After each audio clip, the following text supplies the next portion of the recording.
3 ವರ್ಷ ಆದಮೇಲೆ ಮತ್ತೆ ನಮ್ಮ ಸೇವೆಯನ್ನು, ನಿಮ್ಮೆಲ್ಲರ ಸೇವೆಯನ್ನು ಜಿಲ್ಲಾ ಮಟ್ಟದಲ್ಲಿ, ರಾಜ್ಯ ಮಟ್ಟದಲ್ಲಿ ಮಕ್ಕಳಿಗೆ, ಶಾಲಾ ಮಕ್ಕಳಿಗೆ ಸೇವೆಯನ್ನು ಮಾಡ್ತಕ್ಕಂಥ ಭಾಗ್ಯವನ್ನು ಮತ್ತೆ ಕೊಟ್ಟಿದ್ದಾರೆ. ಅದಕ್ಕೆ ನಮ್ಮ ಎಲ್ಲ ವರಿಷ್ಠರಿಗೆ, ಯಾರ್ಯಾರು ನನ್ನ ಮೇಲೆ ವಿಶ್ವಾಸವನ್ನು ಇಟ್ಟು ಮತ್ತೆ ಈ ಸ್ಥಾನದಲ್ಲಿ ವಿಶ್ವಾಸದಿಂದ ಮತ್ತೆ ಚಾಲೆಂಜಿಂಗ್ ವರ್ಕ್ ಎಜುಕೇಷನ್ ಅಂತ ಹೇಳಿದರೆ, ನನಗೆ ಮತ್ತೆ ಕೇಳಿದಾಗ ಆಸೆನೂ ಇದರಲ್ಲೇ ಬರಬೇಕು ಅಂತ ಇತ್ತು. ಡಿ ಕೆ ಶಿವಕುಮಾರ್ ಸಾಹೇಬರು ಮುಖ್ಯಮಂತ್ರಿಗಳಾದ ಮೇಲೆ ಎಲ್ಲೋ ಒಂದು ರೀತಿಯಲ್ಲಿ ಒಂದು ಸ್ವಲ್ಪ ಒಂದು ಕಲರ್ಫುಲ್ ಅಂತ ಹೇಳ್ತಾರಲ್ಲ, ಒಂದು ಏನೋ ಒಂದು ವಿಶ್ವಾಸವನ್ನು ಸಿದ್ದರಾಮಯ್ಯವರ ಅನುಭವದ ಮೇಲೆ 3 ವರ್ಷ ನಡೀತಕ್ಕಂಥದ್ದು. ಅವರ ಅಡಿಯಲ್ಲಿ ನಾನು 11 ಅಫಿಷಿಯಲ್ ಮೀಟಿಂಗ್ ಮಾಡಿದ್ದು 3 ವರ್ಷದೊಳಗೆ. ಯಾವತ್ತೂ ಕೂಡ ಒಂದು ದಿವಸ ಎಲ್ಲಿ ಬೈಬೇಕೋ ಬೈದಿದ್ದಾರೆ, ನಿಮ್ಮ ಎದುರುಗಡೆ ಬೈದಿಲ್ಲ. ಒಂದೇ ಒಂದು ಸತಿ ಎಲ್ಲರ ಎದುರುಗಡೆ ಬೈದಿದ್ರು ಅನ್ಸುತ್ತೆ. ಮಾನ್ಯ ಮುಖ್ಯಮಂತ್ರಿಗಳಾಗಿರ್ತಕ್ಕಂಥ, ಮಾಜಿ ಮುಖ್ಯಮಂತ್ರಿಗಳಾಗಿರ್ತಕ್ಕಂಥ, ಹಿರಿಯರಾಗಿರ್ತಕ್ಕಂಥ, ಮಾರ್ಗದರ್ಶಕರು ಆಗಿರ್ತಕ್ಕಂಥ ಸಿದ್ದರಾಮಯ್ಯ ಸಾಹೇಬರಿಗೆ ಧನ್ಯವಾದಗಳನ್ನು ಹೇಳಲಿಕ್ಕೆ ಇಷ್ಟಪಡ್ತೀನಿ.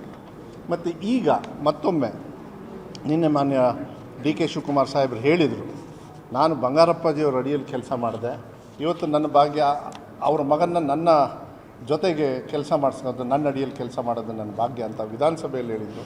ಮತ್ತು ಸನ್ಮಾನ್ಯ ಡಿ ಕೆ ಶಿವಕುಮಾರ್ ಸಾಹೇಬರು ಬಂದ ಮೇಲೆ ಕೆಲವು ಪಾಯಿಂಟ್ಸ್ನ, ಈಗ ಭಾರತ್ ಜೋಡೋ ಇರ್ಬೋದು, ಮತ್ತು ಜನರ ಸಮಸ್ಯೆಯನ್ನು ಆಲಿಸೋದಕ್ಕೆ ಒಂದು ಕಾರ್ಯಕ್ರಮವನ್ನು ಹಾಕಿದ್ದಾರೆ. ಮತ್ತು ಪ್ರಜಾಸೇವೆ ಅಂತೇಳಿ, ಅದು MLA ಅವ್ರ ಜೊತೆನೂ ಮಾಡ್ತೀವಿ ಮೀಟಿಂಗು, ಆಫೀಸರ್ಸ್ ಜೊತೆಗೂ ಮಾಡ್ತೀವಿ, ಮತ್ತು ತಾಲೂಕು ಮಟ್ಟದಲ್ಲಿ ಮಾಡ್ತೀವಿ, ಮತ್ತು ಮುಂದೆ ಹಂತದಲ್ಲಿ ನಾವು ಗ್ರಾಮ ಪಂಚಾಯತಿ ಮಟ್ಟದಲ್ಲಿ, ಇಲ್ಲಾಂದರೆ ಜಿಲ್ಲಾ ಪಂಚಾಯತಿ ಮಟ್ಟದಲ್ಲೂ ಅದನ್ನು ರೂಪಿಸ್ತಾ ಇದ್ದಾರೆ, ಯಾವ ರೀತಿ ನಾವು ಮಾಡಬೇಕು ಅಂಥೇಳಿ. I think it's a good decision. ಅದಾಗಬೇಕು. ಯಾಕೆಂದರೆ ಅವಾಗ ನಮಗೂ ತಿಳುವಳಿಕೆ ಜೊತೆಗೆ ಅಧಿಕಾರಿಗಳು ಕೂಡ ಒಂದು ವ್ಯವಸ್ಥೆಗೆ, ಜನರಿಗೆ ಸಹಕಾರ ಮಾಡೋದನ್ನ ನಾವು ಹೋಗಬೇಕಾಗತ್ತೆ. ನನಗೆ ಮತ್ತು ಯಾರ್ಯಾರಿಗೆ ಉದ್ಯೋಗ ಭಾಳ ಇಂಪಾರ್ಟೆಂಟ್. ಯಾಕೆಂದರೆ ಇವತ್ತೆಲ್ಲರೂ ಜಂತರ್ ಮಂತರ್ನ ವಿಚಾರ ತೊಗೊಂಡ್ರೆ ನಾವೆಲ್ಲರೂ ಜವಾಬ್ದಾರಿತ್ವವಾಗಿ ಹುಷಾರು. ಯಾಕೆಂದರೆ ಅವರು ಆ ಧ್ವನಿಗೆ ನಮ್ಮ ದೇಶ ಕಾಯ್ತಾ ಇತ್ತು ಅನಿಸುತ್ತೆ ಹೇಳಿ ಭಾವಿಸ್ತೀನಿ. ಅದು ಎಲ್ಲೋ ಒಂದು ಹತ್ರ ಸೇರಿ ಒಂದು ಇಡೀ ದೇಶದಲ್ಲಿ ಒಂದು ಸಂಚಲನ ಕೊಟ್ಟು, ಯಾವ ರೀತಿ ಯುವಕರು ಒಂದು ಮನಸ್ಸು ಮಾಡಿದರೆ ಅದೇನು ವಿರೋಧ ಅಲ್ಲ, ಅದು ಯಾವ ರೀತಿ ನಮ್ಮನ್ನು ಎಚ್ಚರಿಸ್ತಕ್ಕಂಥ ಕೆಲಸವನ್ನು ಏನು ಮಾಡಿದ್ದಾರೆ ಅದನ್ನೆಲ್ಲ ನೋಡಿದಾಗ, ಈಗ AI ಇಟ್ಕೊಂಡು ಯಾರು ಕೆಲಸ ಕೊಡಬೇಕಂತಿದ್ದಾರೆ, ಯಾರು ಕೆಲಸಕ್ಕೆ ಕಾಯ್ತಾ ಇದ್ದಾರೆ, ಅದೆಲ್ಲ ಕೂಡ ಎಷ್ಟೊಂದು ಕಡೆಗೆ ಏನಾಗುತ್ತೆ. ನಾನು ಬಂದು ಎಷ್ಟು ವರ್ಷ ಆಯಿತು? 3 ವರ್ಷ ಆಯಿತು. ಅದಕ್ಕಿಂತ ಮುಂಚೆ ಬರೀ ಹೋರಾಡಿದ್ದು ನಾವೆಲ್ಲರೂ ಕೂಡ. 3 ವರ್ಷದೊಳಗೆ ನಾವು ಇವಾಗ ಫೈನಲೈಸ್ ಮಾಡಿ ಒಂದು 3-4% ಸ್ವಲ್ಪ ವ್ಯತ್ಯಾಸಗಳು, ಅದು ಏನು ಅಂಥೇಳಿ ಸುಪ್ರೀಂ ಕೋರ್ಟಿಗೆ ಡ್ರಾಫ್ಟನ್ನು ರೆಡಿ ಮಾಡಿದ್ದಾರೆ. 2 ಮಂತ್ಸ್ ಒಳಗೆ ಮುಗಿಸ್ಬೋದಾಗಿತ್ತು. ಯಾರು ಮಂತ್ರಿಗಳು, ಹೆಂಗೆ, ಏನು ಎಲ್ಲ ಪ್ರಶ್ನೆ ಇತ್ತು. ಇಲ್ಲಿ ಜನಪ್ರತಿನಿಧಿಗಳಿಗೂ ಕೂಡ ನಾವು ಮಾತಾಡಬೇಕಾಗಿತ್ತು. ಅವರಿಗೆಲ್ಲರಿಗೂ ಕೂಡ ಡ್ರಾಫ್ಟನ್ನು ಕಳಿಸಿ DC ಅವರು ರೆಡಿ ಮಾಡಿದ್ದಾರೆ. ಬಟ್ ಒಂದು ಸತಿ ನಾವು ಸುಪ್ರೀಂ ಕೋರ್ಟಿಗೆ ಮತ್ತು ಕೇಂದ್ರ ಸರ್ಕಾರಕ್ಕೆ ಕೊಟ್ಟ ಮೇಲೆ ನಾವು ಮತ್ತೆ ವಿಡ್ರಾ ಮಾಡೋಕ್ಕಾಗಲ್ಲ, ಯಾರಿಗೂ ತೊಂದರೆ ಆಗಬಾರ್ದು. ಆದರೂ ಕೂಡ ಕೆಲವು ಪ್ರಶ್ನೆಗಳು ಬರ್ಬೋದು. ಅದಕ್ಕೂ ಕೂಡ ಕೇಂದ್ರ ಸರ್ಕಾರ ಮತ್ತು ಕೋರ್ಟು ಒಂದು ಲಿವರೇಜ್ ಕೊಡ್ಕೊಂಡು, ಯಾಕೆಂದರೆ ಅಡ್ವೊಕೇಟ್ ಜನರಲ್ ಅವರು ಅದನ್ನು ಹೇಳಬೇಕಾಗತ್ತೆ. ಒಂದು 3-4% ಇನ್ನೂ ಪ್ರಶ್ನೆ ಬರ್ಬೋದು. ಬಟ್ ಈಗ ಏನಾಗಿದೆ, ಇವ್ರದ್ದೆಲ್ಲರದು ಕ್ಲಿಯರ್ ಆಗಿದೆ ಅಂಥೇಳಿ ಏನು ಸುಪ್ರೀಂ ಕೋರ್ಟ್ ಅವರು ಆದೇಶ ಮಾಡಿದರು. ಕಂಪ್ಲೀಟ್ ಸರ್ವೆ ಮಾಡಿ ಎಲ್ಲ ಮಾಡಿ ಆ ಡ್ರಾಫ್ಟ್ನು ಕೂಡ ರಜಾ ಇದ್ದರೆ ನಾನು ಇಲ್ಲೇ ಇಲ್ಲ ಅಂದ್ರೂ ಕೂಡ ನನಗೆ ಕಳಿಸಿದ್ರು. ಅವರು ನೋಡಿದ್ದಾರೆ. ಈಗ ಫೈನಲ್ ಮಾಡಿ ಯಾವತ್ತು ಕಳಿಸಾಗಿದೆಯಾ? ಡ್ರಾಫ್ಟ್ ಕಳಿಸಿದ್ದಾರೆ. ಸೊ ಕಾಮೆಂಟ್ಸ್ ಬರುತ್ತೆ ಲೀಗಲ್ ಇದರಿಂದ. ಅದಾದಮೇಲೆ ದೆನ್ ಅಡ್ವೊಕೇಟ್ ಜನರಲ್ ಅವರು ಮತ್ತು ಸರ್ಕಾರದಿಂದ ಕೇಂದ್ರ ಸರ್ಕಾರಕ್ಕೆ ಕಳಿಸ್ತೀವಿ, ಪ್ಲಸ್ ಸುಪ್ರೀಂ ಕೋರ್ಟಿಗೂ ಕೂಡ ಅದನ್ನು ಕೊಡ್ತೀವಿ. I think now I can give guarantee that ಭಾಳ ಸ್ಪೀಡಾಗಿ ನಾವು ಮುಗಿಸ್ತೀವಿ. ಅಲ್ಲ, ನಾನು ಇದನ್ನು ಕೋರ್ಟಲ್ಲಿರೋದ್ರಿಂದ ಭಾಳ ಎಷ್ಟು ಜನರಿಗೆ ಅಲ್ಲ, ಕೋರ್ಟಲ್ಲಿ ನಾರ್ಮ್ಸ್ ಇದೆ. ಅದು ಬಿಟ್ಟು ಸ್ವಲ್ಪ ಮುಂಚೆ ಭಾಳ ಇತ್ತು, ಬರೀ 4,000ದಿಂದ 9,000ಕ್ಕೆ ಹೋಗಿದ್ದೀವಿ. ಅಡ್ವೊಕೇಟ್ ಜನರಲ್ ಅವ್ರ ಹತ್ರ ಮಾತಾಡ್ತೀವಿ. ಆದರೆ ವಿಶ್ವಾಸ ಇಟ್ಕೊಳ್ಳಿ, ಇದು ನಮ್ಮ ಹೋರಾಟ, ಹಿರಿಯರ ಹೋರಾಟ. ಬಂಗಾರಪ್ಪಾಜಿಯವರು, ಕಾಗೋಡು ತಿಮ್ಮಪ್ಪ ಅವ್ರ ಕನಸು. ಯಾವುದೇ ಕಾರಣಕ್ಕೂ ನಮ್ಮ ಸರ್ಕಾರದ ಅವಧಿಯಲ್ಲೇ ಇವರಿಗೆ ಕೊಡ್ತಕ್ಕಂಥ ಕೆಲಸವನ್ನು ಏನು ಕಳಿಸೇ ಇಲ್ಲರಿ. ಡ್ರಾಫ್ಟ್ ಕಳಿಸಿ ಅಡ್ವೊಕೇಟ್ ಜನರಲ್ಲು ಸರ್ಕಾರದಿಂದ ಬರುತ್ತೆ ನಮಗೆ ವಾಪಸ್ಸು. ಆಮೇಲೆ DC ಅವರು ಕಳಿಸ್ತಾರೆ ಫೈನಲ್ ಆಗಿ. ಯಾವುದೂ ಬಂದಿಲ್ಲ, ಅದೆಲ್ಲ ಸುಳ್ಳು. ಇಲ್ಲ ನಾನು ಈ 2 ದಿವಸದೊಳಗೆ ಎಷ್ಟಾಗುತ್ತೋ ಅಷ್ಟು ಮಾಹಿತಿ ತೊಗೊಂಡೆ. ಬಿಕಾಸ್ 2 ತಿಂಗಳನ್ನ 2 ತಾಸೊಳಗೆ ಮಾಡೋದು ಸ್ವಲ್ಪ ಕಷ್ಟನೇ. ಇದರಲ್ಲಿ ಪಠ್ಯಪುಸ್ತಕ ಎಲ್ಲ ಕಡೆ ಹೋಗಿದೆ. ಪ್ರಾಬ್ಲಮ್ ಏನು ಅಂದರೆ ಇಂಡೆಂಟ್ ಕೇಳ್ತಾರೆ. ನಾನು ಹೇಳ್ತೀನಿ, ಇಂಡೆಂಟ್ ಹಾಕಿದಾಗ ಕೆಲವು ಕಡೆಗೆ ಮಕ್ಕಳು ಜಾಸ್ತಿ ಆಗಿಬಿಟ್ಟಿದೆ ಅಡ್ಮಿಷನ್ನು. ಅಲ್ಲಿ ಇಂಡೆಂಟ್ ಎಕ್ಸ್ಪೆಕ್ಟ್ ಮಾಡಿರಲಿಲ್ಲ ಇವರು. ಇನ್ನೊಂದು ಕಡೆಗೆ ಮಕ್ಕಳ ಸಂಖ್ಯೆ ಕಮ್ಮಿ ಆಗಿದೆ.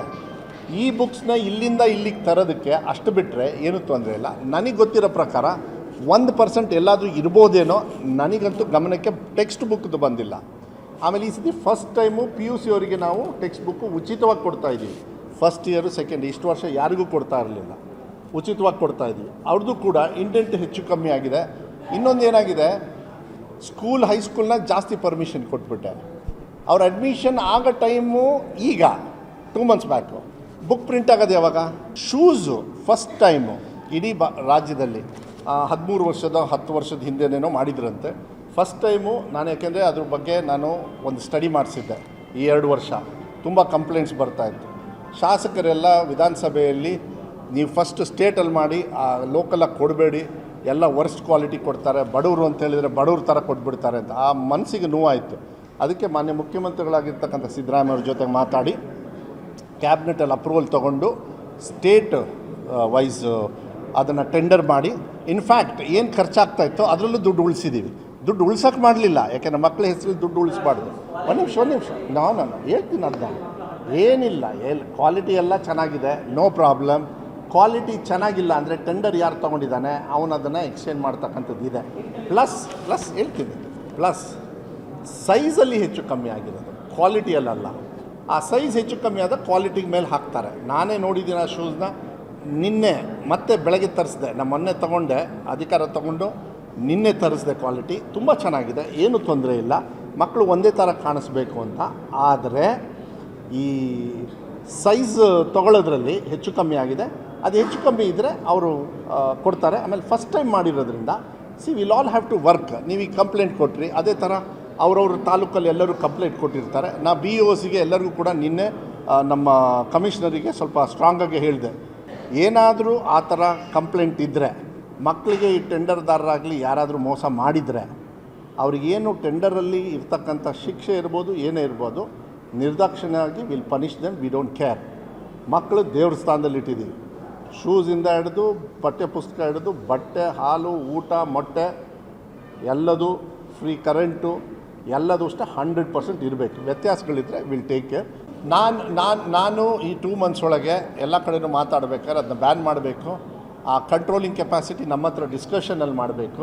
ಅವರು ಜುಟ್ಟು ಹಿಡ್ಕೊಂಡು ನಮಗೆ ಈ ಥರ ಮಾಡಿ ನಮ್ಮ ಮಕ್ಕಳ ಭವಿಷ್ಯನ ಹಾಳು ಮಾಡ್ತಕ್ಕಂಥ ವ್ಯವಸ್ಥೆನೆಲ್ಲ, ಅವರಿಗೆ ಮಾನ ಮರ್ಯಾದೆ ಯಾವುದೂ ಇಲ್ಲ. ನಮ್ಮ ಪೊಲಿಟಿಕಲಿ ನಾವು ಮಾತಾಡೋಕ್ಕೆ ಹೋಗೋದಿಲ್ಲ. ಯಾಕೆಂದರೆ ಏನೇ ಆದರೂ ನಮ್ಮನೆ ಮಕ್ಕಳು, ನಮ್ಮನ್ನು ಅಗಲಿ ಹೋದವರು ಇದ್ದಾರಲ್ಲ, ಅರಳತಕ್ಕಂಥ ಹೂವು ನಮ್ಮ ಸಿಸ್ಟಮಲ್ಲೇ ನಾವು ಅದನ್ನ ಈ ರೀತಿ ತೊಗೊಂಡ್ಬಿಟ್ರೆ ಇದರಂಥ ದುರಂತ ಯಾವುದೂ ಇಲ್ಲ. ಬ್ಲೇಮ್ ಯಾರಿಗೆ ಮಾಡಬೇಕು? ಕೇಂದ್ರ ಸರ್ಕಾರದವರಿಗೆ. ಅದಕ್ಕೆ ನಾನು ಮುಂಚೆನೂ ಕೂಡ ಹೇಳಿದ್ದೆ, ಭಾಳ ಸೀಕ್ರೆಸಿನ ನಾನು ಕೂಡ ಚರ್ಚೆ ಮಾಡಲ್ಲ. ಅದಕ್ಕೊಂದು ಡಿಪಾರ್ಟ್ಮೆಂಟ್ ಇದೆ, ಫ್ರೀಡಮಾಗಿ ಬಿಡಬೇಕು, ಯಾರೂ ಇನ್ವಾಲ್ವ್ ಆಗಬಾರ್ದು. ಅವ್ರು ಮಾಡ್ತಾಯಿದ್ರು, ನಾನು 3 ಮಾಡಿದ್ದೀನಿ.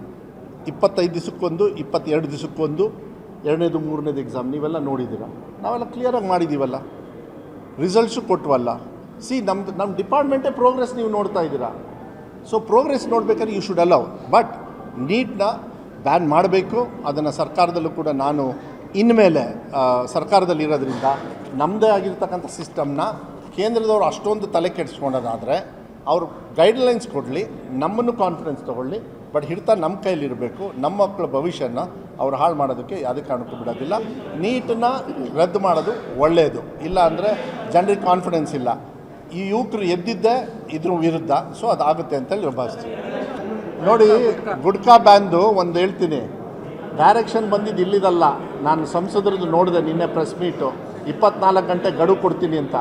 24 ಗಂಟೆ ಗಡುವು ಇಲ್ಲಿ ಕೊಡಬೇಡಪ್ಪ, ಅಲ್ಲಿ ಪಾರ್ಲಿಮೆಂಟಲ್ಲಿ ಹೋಗು. ಅಲ್ಲಿಂದ ಡೈರೆಕ್ಷನ್ಸ್ ಬಂದಿದೆ, ಅದನ್ನು ಉಚ್ಚರಿಸಿರೋದು, ಅದನ್ನು ಈಗ ಫಾಲ್ ಬ್ಯಾಕ್ ಆಗಿದೆ. ನಾವು ಹೇಳಿದ್ದೀವಿ. ಆಮೇಲೆ ಇನ್ನೊಂದು, ಅವ್ರು ಹೇಳಿರೋದು ಒಂದೇ ಸತಿ 4,000 ಅವ್ರು ಬಿದ್ದೋಗ್ಬಿಡ್ತು ಅಂತೇಳಿ. ಅವ್ರಿಗೆ ನಿಜವಾಗ್ಲೂ ಅವ್ರು ಯಾವ ಲೆಕ್ಕದಲ್ಲಿದ್ದಾರೆ ಏನೋ. ಟ್ಯಾಕ್ಸು ಎಷ್ಟು ಜಾಸ್ತಿ ಮಾಡಿದ್ದೀರಿ ಅಡಿಕೆಗೆ, ಸೆಂಟ್ರಲ್ ಗೌರ್ಮೆಂಟು GST ಅದು ಉತ್ತ ಕೊಟ್ಟು ಆಮೇಲೆ ಹೇಳ್ರಿ ಗಡುವು ನನಗೆ ಕೊಡೋದು ಬೇಡ, ನರೇಂದ್ರ ಮೋದಿ ಅವ್ರ ಮನೆ ಎದುರುಗಡೆ ಕೊಡಲಿ. ಅಲ್ಲ, ಈಗ ನಾನು ಅದನ್ನು ನಾನು ವೈಯಕ್ತಿಕವಾಗಿ ಮತ್ತು ನಮ್ಮ ಸರ್ಕಾರನೂ ವಿ ಆರ್ ವೆರಿ ಶ್ಯೂರ್ ನೀಟ್ನ ಬ್ಯಾನ್ ಮಾಡಬೇಕಾಗತ್ತೆ. ಅವ್ರ ಸಿಸ್ಟಮ್ ನಾವು ಎಕ್ಸೆಪ್ಟ್ ಮಾಡೋಕ್ಕಾಗಲ್ಲ ಎಲ್ಲ. ಬಿಕಾಸ್ ಯಾಕೆ ಅಂದರೆ ನಾನೀಗ ಏನಾದ್ರು ಮಾತಾಡೋಕ್ಕೆ ಹೋದರೆ ಗುಜರಾತಿಗೆ ಹೋಗ್ಬೇಕಾಗತ್ತೆ, ಯಾರ್ಯಾರು ಪಕ್ಷದವ್ರು ಏನೇನು ಮಾಡಿದರು ಅಂತ. ನಾನು ಅದಕ್ಕೆ ಅದು ಚರ್ಚೆಗೆ ಹೋಗೋದಿಲ್ಲ. ಆದರೆ ಮಕ್ಕಳ ಭವಿಷ್ಯಕ್ಕೆ ಕೇಂದ್ರ ಸರ್ಕಾರದವರು, ರಾಜ್ಯ ಸರ್ಕಾರದವರು ಗೌರವದಿಂದ ಮಾತಾಡಿಕೊಂಡು ಯಾವುದು ಒಳ್ಳೇದಾಗುತ್ತೆ ಅದು ಮಾಡಬೇಕು. ನಾ ಮಾಡಿದೆ, ಅವ್ರು ಮಾಡಿದೆ ಅಲ್ಲ. ಮಾನ್ಯ ಮುಖ್ಯಮಂತ್ರಿಗಳ ಹತ್ರ ಮಾಡಬೇಕು. ಈ ತಪ್ಪು ನಾನಲ್ಲ ಮಾಡಿದ್ದು, ಅವ್ರು ತಾನೇ ತಪ್ಪು ಮಾಡಿದ್ದು. ನಮ್ಮ ಮಕ್ಳಿಗೆ ತೊಂದರೆ ಆಗಿದೆ, ನಮ್ಮ ರಾಜ್ಯ ಮಕ್ಕಳಿಗೆ ಚರ್ಚೆ ಮಾಡೋಣ. ಯಾರು ಅದನ್ನು ಕೆಲವರಿಗೆ ಈ ಕೃಷ್ಣ ಬೈರೇಗೌಡರು ಎಲ್ಲೂ ಉಸ್ತುವಾರಿ ಸಚಿವರಾಗಿರಲಿಲ್ಲ, ರಹೀಮ್ ಖಾನ್ ಅವರು ಎಲ್ಲೂ ಆಗಿರಲಿಲ್ಲ. ಯಾಕೆಂದರೆ ಅವರಿಗೆ ನಮಗೆ ಕೆಲಸಕ್ಕೆ ಬೇಕು, ನಾನು ಈ ಜವಾಬ್ದಾರಿ ಹಂಗಂದ ತಕ್ಷಣ ನಾವು ಧ್ವಜ ನೀವು ಅಲ್ಲ ಒಂದು ನಿಮಿಷ ಧ್ವಜ ಈಗ ಅವ್ರಲ್ಲ ಈಸಿ ಹೋಲ್ಡಿಂಗ್ ಎನಿ ಜಿಲ್ಲಾ ಉಸ್ತುವಾರಿ ಪೋರ್ಟ್ಫೋಲಿಯೋ? ನೋ. ಅವ್ರ ಹೇಳಿಕೆ ವೈಯಕ್ತಿಕವಾಗಿ ಅದನ್ನು ಇಲ್ಲಿಗೆ ಪೋಣಿಸೋದಲ್ಲ. ಭಾರತೀಯರು ಯಾರು ಕೂಡ ಮಾಡಲ್ಲ. ನಾವೇನು ತಪ್ಪುಗಳು ಮಾಡ್ತೀವೋ ಅದೆಲ್ಲ ಆಗೋದಾಗಲಿ. ಯಾರು ಕೂಡ ಧ್ವಜಕ್ಕೆ ಮೋಸ ಮಾಡೋದಿಲ್ಲ, ಆ ಥರ ಏನಿಲ್ಲ.